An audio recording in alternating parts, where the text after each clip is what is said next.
What kind of music do you think this is? When I look online, it says jazz, but then when I look at her website and click on her bio, the first thing it says is, I don't want to put a name on my music. Other people can put a name on what I do. It's just the union of what I've been listening to and what I've been learning. Has some elements of classical music, has some rock, has some jazz, but I don't need to give it a name. If I had to classify this, I would guess post-fusion. Jazz fusion came out in the late 1960s, and her style definitely has much in common with that time, but her first album is from 2003. I first found out about Hiromi in 2010 when she came to the Anthology Supper Club in San Diego with the bassist Stanley Clark. During the show, every time she would do a solo, within a few minutes all of the heads in the venue would turn and look at her. She's a virtuoso and she's not shy at all about showing off her skills. The really cool thing about Hiromi is that she can perform in any venue, from a noisy nightclub to a silent concert hall.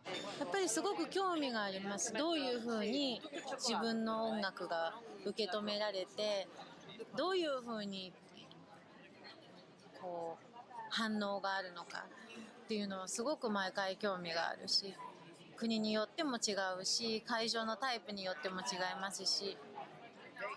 例えばザルツブルグだったら本当にクラシカルなホールだったけど、その翌日は今度チューリッヒで本当にもうロックの会場みたいなスタンディングベニューで、でも私のプレゼンする音楽は同じ自分の音楽なわけで。The form of the piece is like the Passacaglia from classical European music. It's a set of variations on a repeating bass line. The music starts out very square.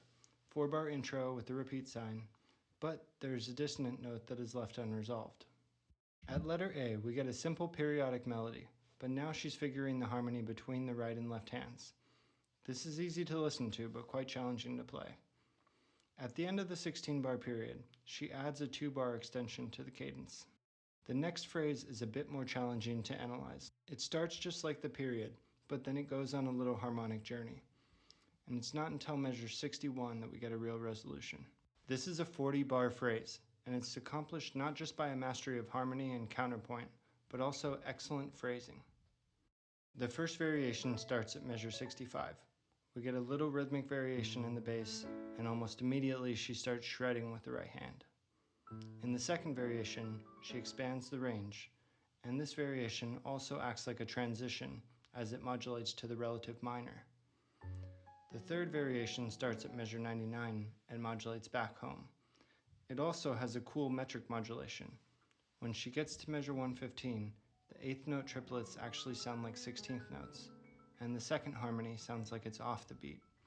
But I didn't know this until I saw the score. At letter G, we return to the opening texture, but not with the tonic and the bass. This feels like a big relief, but without fully resolving the harmony. Then at letter H, she really starts to get down. She brings back the rhythm in the bass, but still holds out on the tonic. The last variation is letter I, and this is the real fireworks show. At the end, she shreds 16th note quintuplets while doing a big diminuendo. And then, with a DS, she goes back to the middle of that giant phrase from the beginning. After measure 56, we get a coda, which finally resolves the harmony. But the piece has built up so much tension that she just can't stop here.